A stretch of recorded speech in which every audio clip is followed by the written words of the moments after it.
Good morning, everyone. It's a pleasure to be here, and I'll talk a little about carbon dioxide capture and storage and how that can help us getting to net zero. First, I'll start is I wrote a book on the topic a couple years ago for MIT in what's called the Essential Knowledge Series. It's meant for a non-expert audience in this, so if you're interested in the subject, this could be a good reference for you. It'll go into a lot deeper on some of the things I'll be talking about today. So let me start with three messages that I'd like to see you take away from my talk. And the first one is that without carbon capture and storage, it's going to be very difficult and maybe even impossible to reach our net zero targets. Secondly, carbon capture and storage technology can decarbonize energy systems in many ways, from cleaning up the smokestacks to producing carbon-free hydrogen to generating negative emissions.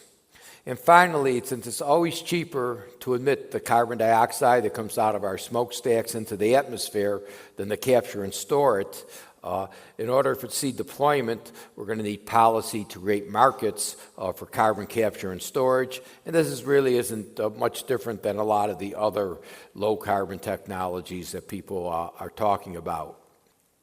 So I'm going to start the talk and look at some fundamentals of carbon capture and storage. And this is a very basic definition. I take it from the IPCC, the Intergovernmental Panel on Climate Change. They did a special report that came out in 2005, which I participated in. And it basically says CCS is composed of three steps. The first step is carbon capture, where we want to separate CO2 from industrial and energy-related sources. The second step is to transport the CO2 to a storage location. And finally, we want to put it in a place that has long-term isolation from the atmosphere. Here we're talking about thousands of years and even longer. So I'm going to go through each of these three steps and show some examples and how things work. But before I do that, questions that people always ask is carbon capture and storage feasible? And the answer is simply yes. All major components of a carbon capture and storage system are commercially available today. We have about 2 or 3 dozen projects running around the world that do some form of carbon capture and storage. But why is it limited? Why is it only so few projects? Why don't we have more wide-scale deployment? And this goes back to one of my takeaway points, that because it's always cheaper to put it into the atmosphere, we're going to need policy to put it in place. And at the end of my talk, I'll talk a little about some of the policies that one can use. So capture today, you can go out. There's several vendors that will buy what we call post-combustion capture. What do we mean by post-combustion capture? Basically from the exhaust gas of industrial process, from the flue gases of a power plant, basically what goes up your chimney. And we can take those gases and we can remove the CO2 from those gases. The primary process we use today is chemical absorption. We have a chemical that will react with the CO2 in the gas, and the CO2 will combine with that chemical. The main chemical is an amine. How this works is amines are weak bases. CO2 is a weak acid, so there's an attraction there, and a bond will form. This here shows a power plant just outside of Houston, the United States. It's one of 2 power plants that have carbon capture and storage on them and capturing over 1 million tons of CO2 a year. This does about 1.6 million tons. It's from an equivalent of 240 megawatts of coal-fired power. And if you look here in the diagram, I don't think... the pointer doesn't really point it out, but if you look here in the diagram, you see instead of going up the smokestack, you have this pipe here, the flue duct, that the CO2 comes in, and this is the CO2 capture facility. This big tower here is the absorber. What the absorber does is it contacts the flue gas with the solvent, and it removes it, and then the flue gas can be sent up the pipe with 90-95% of the CO2 removed from it. We then regenerate the solvent in another column and reuse that, and it releases the CO2, which we then compress, and we put in a pipeline, and we transport it for secure storage. This plant was built with some matching funds from the U.S. government. It ran for 4 years. It eventually shut down, or I wouldn't say shut down. It's been put in what they call mothballs because of the economics. They were selling the CO2 for enhanced oil recovery, and when the price of oil went very low during the pandemic, it was no longer profitable to operate. If we had carbon policy, that could have changed, but for this plant, they mothballed it, and maybe it will be coming back up in the future, but it ran well, and actually it was built on time and on budget. The other big facility, the power plant's up in Canada at Sask Power up in Saskatchewan. In terms of pipelines, so you put it pipelines, there actually is a pipeline network in the United States. This diagram's a little old, show you sort of where they are, but now we're up to over 5,000 miles of pipelines. This pipeline network was developed to bring CO2 to the oil fields where they use it for enhanced oil recovery. If you inject CO2 into an oil field, it helps the oil mobilize and get more oil out of a reservoir. A lot of the CO2 capture projects have been built up about this pipeline because having infrastructure makes the whole project cheaper when you're doing the capture. But this shows an example of pipelines. You can also transport by ship. In Europe, there's a reluctance to put CO2 underground. They rather put it offshore. And the big focus area is up in the North Sea. And there's a project that's being led by Norway called the Northern Lights. And they see gathering CO2 from facilities around the North Sea and bringing them to a common storage site under the North Sea by ships. This shows 100 million tons of CO2 per year scenario and how they see it working.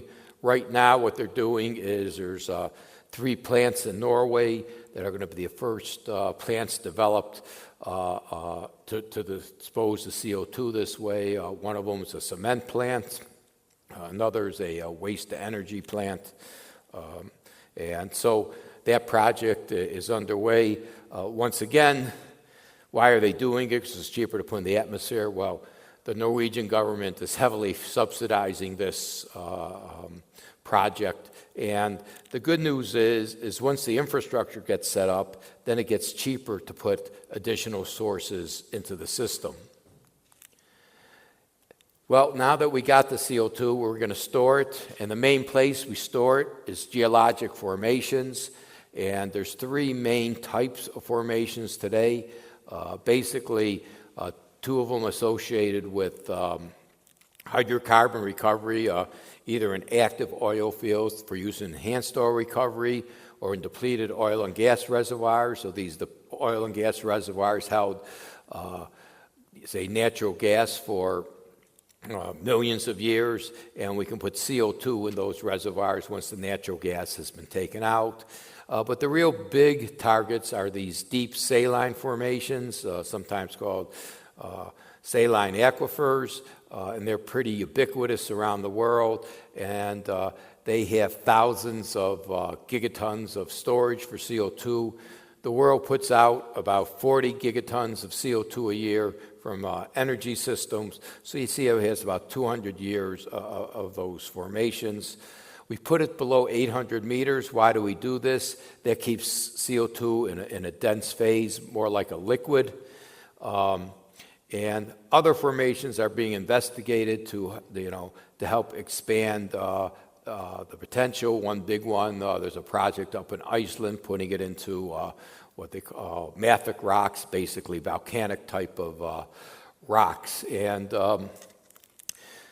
you can see on this next slide the distribution of sedimentary basins, and these are the basins we use today. The darker the color, the more the basins are in those areas. So a couple big places is one is the U.S. Gulf Coast. So in the U.S., that's been a big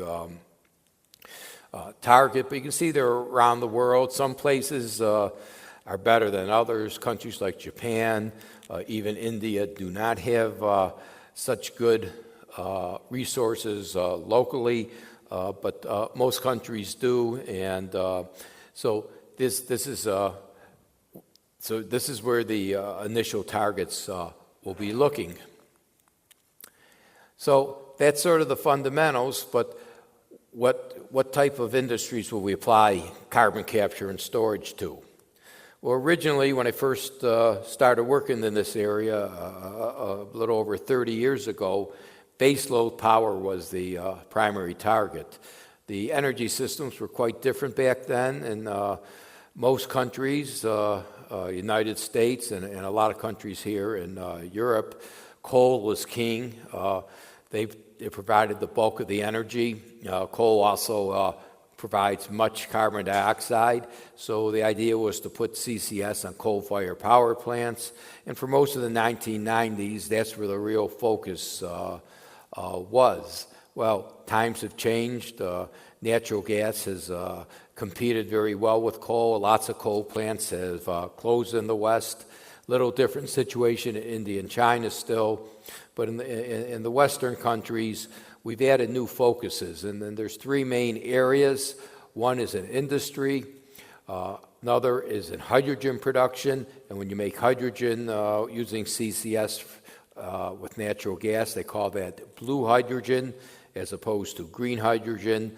And I should say, people misuse the term green hydrogen. Green hydrogen is made with electrolysis, but it has to be totally carbon-free electricity to do it. If you just use electricity from the grid, which has a carbon footprint to it, that's called yellow hydrogen.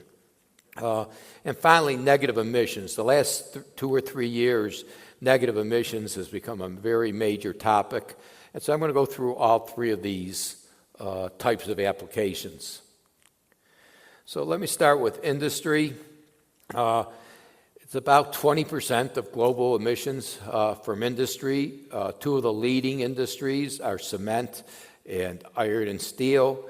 And industry has an interesting problem. So at a power plant, all the CO2 is coming out of combustion of fossil fuels. But in industry, there's additional CO2 emission. If you're doing cement, which is the first line here of the calcium carbonate being calcined to form calcium oxide and CO2, in the cement process, over 50% of the CO2 coming off that process comes from that reaction and not energy use. So you can decarbonize the energy use to cement all you want, you're still going to get a lot of CO2 emissions coming out. So that sort of makes it a perfect target for carbon capture and storage. And here in Europe, there's quite a few projects looking at how one can apply CCS to it. I mean, one simple way is just like we saw at the power plant to scrub the smokestack, but people are also looking at some more elegant ways and maybe some cheaper ways to do that. I will say that in terms of looking at carbon capture in industry, Europe is the leader in the world. The United States is still more focused on power, even though we're starting to come more into industry. The next one is the reduction of iron ore, and you do that with coke and make carbon monoxide to reduce it, and therefore you get a lot of CO2 coming out of that process. There's limited options for these processes beyond carbon capture and storage. You could use hydrogen for some of the energy sources, but like I say, that doesn't take care of the process emissions. People are looking at alternative process. There's a process in Sweden called hybrid that tries to make steel using hydrogen instead of carbon as a reducing agent. But there's issues, and it's still in its infancy there. So there are some alternatives, but the leading alternatives for industry right now look at carbon capture and storage. Hydrogen's an interesting problem.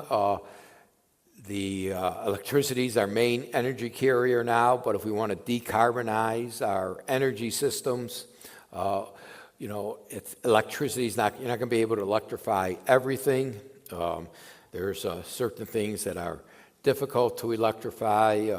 Some long-term transportation, for instance, aviation, and the like. So, hydrogen is being looked at as an energy carrier. Once again, people talk about green hydrogen made from renewables and electrolysis. However, making hydrogen today from natural gas is about 1/4 of the cost of making it from, I would say yellow hydrogen. Green hydrogen is even more expensive. So that's the least cost, and we can add carbon capture and storage. And even with carbon capture and storage, it's a lot cheaper than making it with electrolysis. The main way they do it today is with steam methane reforming. In the future, they might try a different type of reforming called autothermal reforming, which may be even better. This has been demonstrated at the million-ton-a-year level at Air Products in Texas and in Shell Quest up in Alberta. There was just a big announcement by Air Products that they're going to build a blue hydrogen facility. It costs $4.5 billion in Louisiana for 750 million standard cubic feet a day. And actually, I just read the other day that Exxon just announced in Texas at their refinery they're going to do 1 million standard cubic feet a day blue hydrogen plants. So, and I will say that in the Netherlands, they took one of the a turbine there and made it a hydrogen turbine, and initially they're going to be running that on blue hydrogen. Here's a picture of a hydrogen production plant. This is the Air Products one.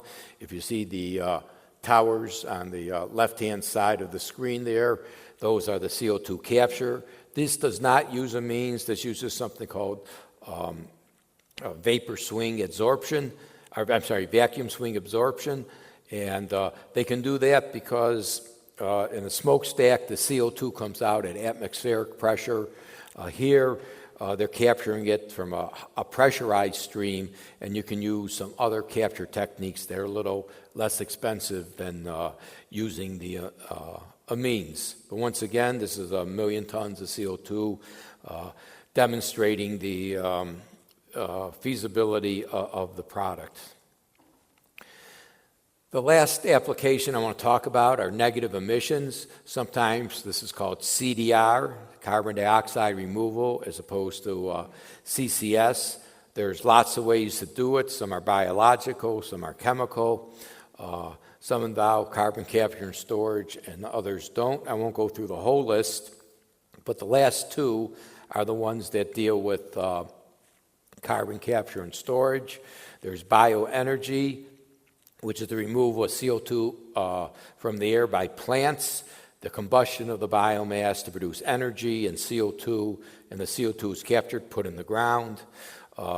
Direct air capture is machines, maybe not, well, they're a little different, but fundamentally they're not much different than what we do at a power plant. There's some absorber that will absorb the CO2 out of the air. And I'll go through both of these. And once again, we're going to store it in deep geologic formations. So, as I said, bioenergy and CCS, we basically have the trees remove the CO2 from the air. Then when we burn the CO2, we capture it and put it into the ground. So we have a net flow of CO2 from the atmosphere into the ground, so out of the atmosphere, and therefore the term negative emissions.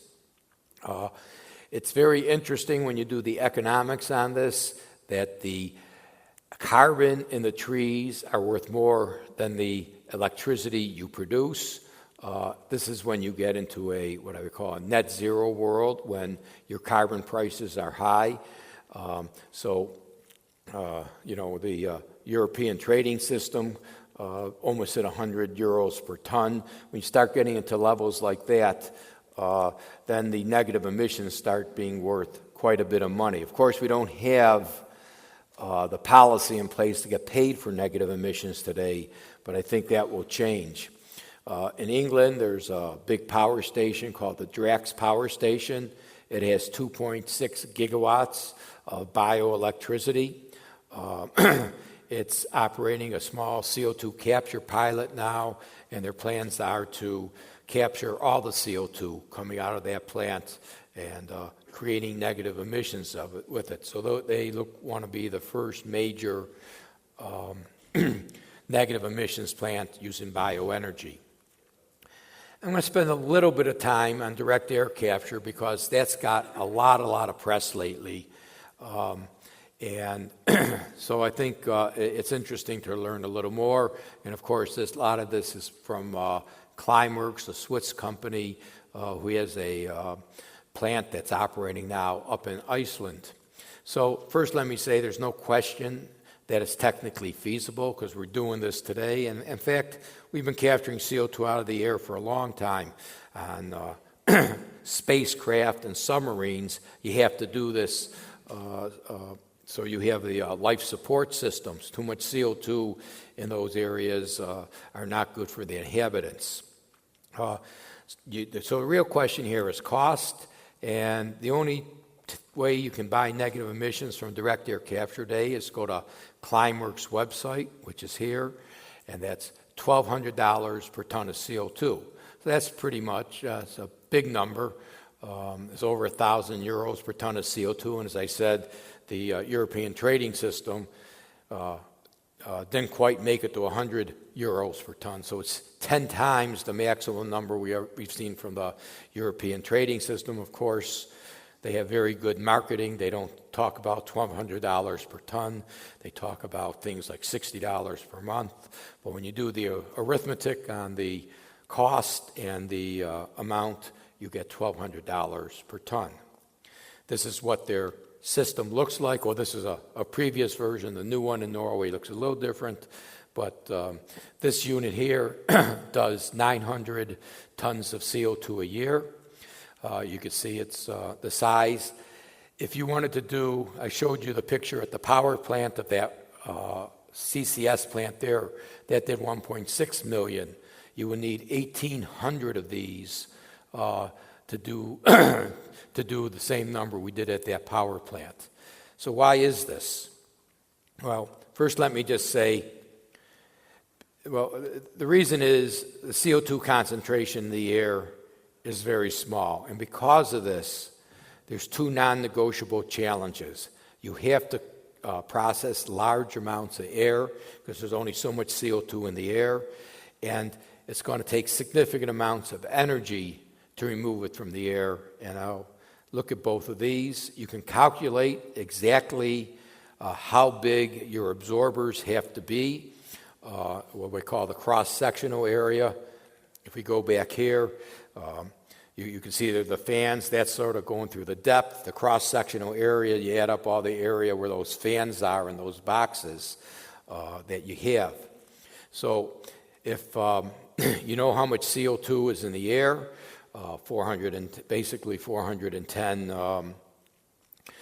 ppm.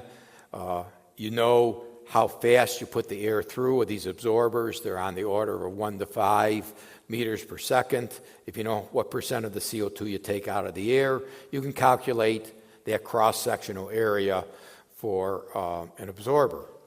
Carbon Engineering, a company out of Canada, put out a design where they have 1.4 meters per second and 75% capture. That means we need 46,000 square meters to capture just 1 million tons. So what's that mean? Well, 46,000 square meters is a structure that's 10 meters high, like a 3-story building, and almost 5 kilometers long. So obviously, you're not going to put this in one unit. You got to have multiple contactors. And just like a wind farm, you got to spread them out. In the wind, you don't want to be in a wind shadow. Here, you don't want to be sucking in air from one absorber. You don't want to be sucking in the depleted air into another. And to really understand the spacing, you have to do something called atmospheric dispersion modeling. And even though there's cost out for these systems, because they have small systems, there has been no atmospheric dispersion modeling done, at least none that have been put out in the public domain. So for 1 million tons per year, I'm not sure how much the land area is, but some estimates I've seen in the literature are anywhere between 1 and 7 square kilometers. So you have all these contactors spread out, but then you have to bring it all to a central point to regenerate the solvent. And you have to put energy into each of these units, take CO2 out. You need instrumentation, so they all have to be hooked together over 1, 2, 3 square kilometers. And once again, it's only for 1 million tons.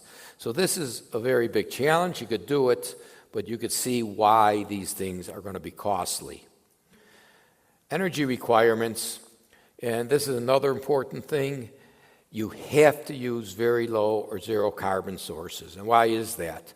Well, if I run one of these things, and for every ton of CO2 I capture, if I'm using it, say, next to a coal plant, that coal plant's going to generate 1.2 tons of CO2 for every ton I capture. Well, that's a non-starter. We'll be putting out more CO2 than we're capturing, so that's not negative emissions. If we do it for natural gas, then it's about half a ton generated. But that really affects the cost. So if it costs, say, $500 per ton of CO2 to capture, I really have to look at the net number. If that's gross, I'm capturing at $500 a ton, but I'm putting up half a ton, then on my net, it's really twice that, or $1,000 per ton net. So, and if we look at the available energy, so this is for 1 billion tons per year, and I'm superimposing this on a graph of the United States electricity production in 2019. And the United States puts out about 6 billion tons of CO2 a year. And so you see that red line. So basically, for less than 20% of the U.S. emissions, if I want to have negative emissions to offset it, and I want to use carbon-free energy, I'm going to use all my renewables and hydro and still not make enough. If I add in nuclear, then I do have enough. But we also want to use this carbon-free energy to get rid of all the coal and gas in our system.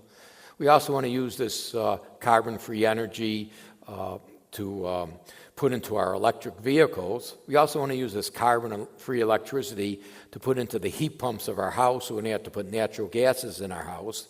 Industry wants to use this carbon-free electricity in there. So the amount of carbon-free electricity we're going to need to get to net zero, and even for negative emissions, is going to be really great, a lot greater than the amount of electricity we have today, and there's going to be a lot of competition for it.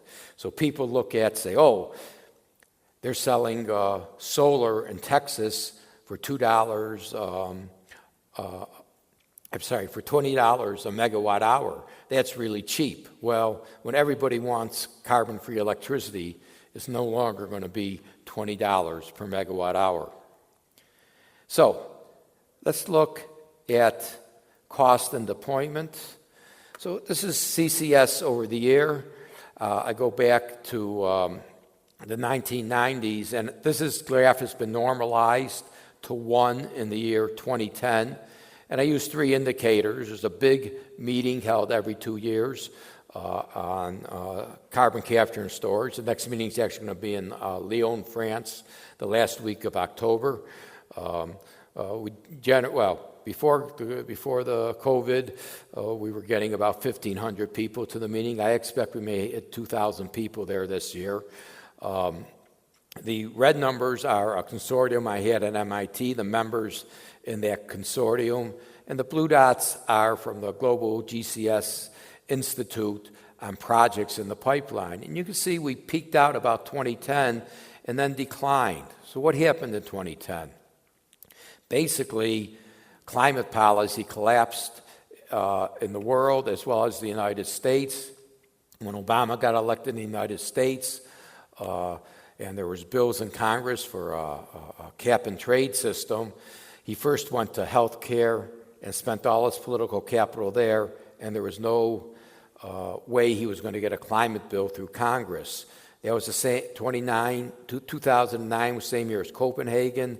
It was going to be a new treaty. It was going to replace the Kyoto Treaty, and that fell apart. And all of a sudden, these companies that were putting money in and wanted to do projects were saying, there's not going to be climate policy. How am I going to get paid back for this technology?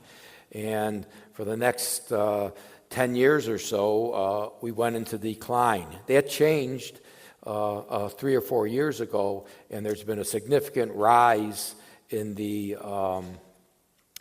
number of projects in the pipeline and the interest in carbon capture and storage, and it's growing, and I think there's a 2021 number on here. I think the 2022 number will be off the chart in terms of what's going on. And why is that? People sense that we can no longer delay doing something about climate change, and it's going to be sooner rather than later. There's going to be policies, and companies and governments know that they have to start developing these technologies now in earnest. So I hope the curve continues to rise and we won't have another setback going in the future. So, as I say, cost is a big issue. What does it cost? And I'm going to give a little warning about cost, and this is just not for CCS, it's for everything. There's really no one cost number. It's always a range. And cost numbers are indicative of a specific plant in a specific location at a specific point in time. You can build the same plant in 2 different locations and have very different costs. And you have to understand what the cost number is. What's the context? What are the boundary limits of the cost estimate? What's included and what isn't? Do you include is it just capture, or do you include transport and storage in that number? Is it a gross number? Is it a net number? What's the fuel cost? What are you assuming on your cost of capital? So all of these things and many more go into the cost. Having said that, I'm still going to venture out and give a few ranges. There are some low-hanging fruit. These are sources that are high purity or high pressure sources.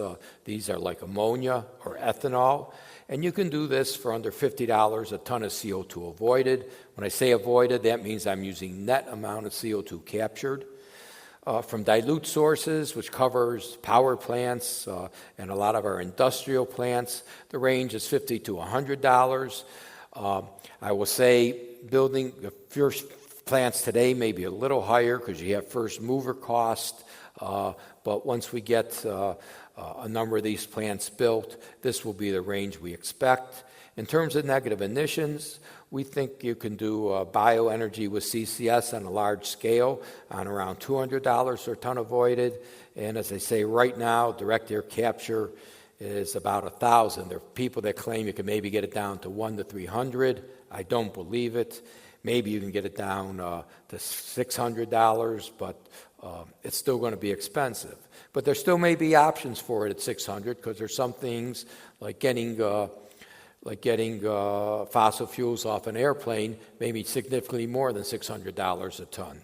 So there it may be cost effective. In the U.S., what type of policies are driving it? We have some tax credits called the 45Q tax credits. It gives up to $50 a ton for CO2 stored in geologic formations. You could see that's good for things like ethanol or ammonia plants, but not really for power plants. And in fact, there's a project to take CO2 from ethanol plants in the northern plains in the U.S. and store it in an underground site in North Dakota. And that project's being developed now, mainly based on these 45Q credits. There's some state programs. California has a low carbon fuel standard, and the market price there is about $200 a ton of CO2. There's some restrictions. You have to get the fuel that you make into there. So for an ethanol plant, if you capture the CO2, mix it with gasoline, and can get that ethylene into California, you may be able to qualify for that credit. But other things are happening too. Stakeholder pressure on large companies, especially some of the big oil companies. There's cash from technology companies. They want to say, I want to be carbon neutral. I just don't want to be carbon neutral going forward. I want to go carbon neutral all the way back to my inception. They're putting a lot of money into the negative emissions technologies. And then there's finally the growing realization we can no longer afford to ignore climate change. There's some money that's come out in the infrastructure bill from Department of Energy to help CCS, and if the Build Back Better bill never passed, but in that bill they were going to increase the 45Q tax credits to $85 a ton of CO2, which really would have generated a lot of projects, and maybe that could still pass in some smaller form going forward. No one really knows, but there's a lot of people working towards that. I'll finish by talking about one of the new ways that people are trying to deploy it, things called hubs. Hubs are areas where there's concentrations of emissions, and what they want to do is build common transport and storage. I talked a little about the Bakken up in North Dakota, where they're trying to do a hub with ethanol plants. The biggest hub being proposed is by ExxonMobil. It has about a dozen big industrials co-sponsors, and they want to do 100 million tons a year in Houston. And as I said, there's money in the infrastructure bill to help build up these storage hubs. In Europe, there was an IEA report that came out about a year ago, and they identified a dozen hubs in Europe. You can see a lot of them in the UK and some other countries. There were none in Spain at this point, but that's something that Spain may want to look into. And so you can see the different areas. One of the ones that's been pretty advanced and talked about a lot is a hub in Rotterdam as we go on. So I will end where I began on the takeaway message that CCS is going to be critical in getting to our net zero technologies. It can help decarbonize our system in a number of ways, but we need policy because it's always cheaper to put it into the atmosphere than to capture and store it. So I will stop there and thank you, and happy to answer some questions.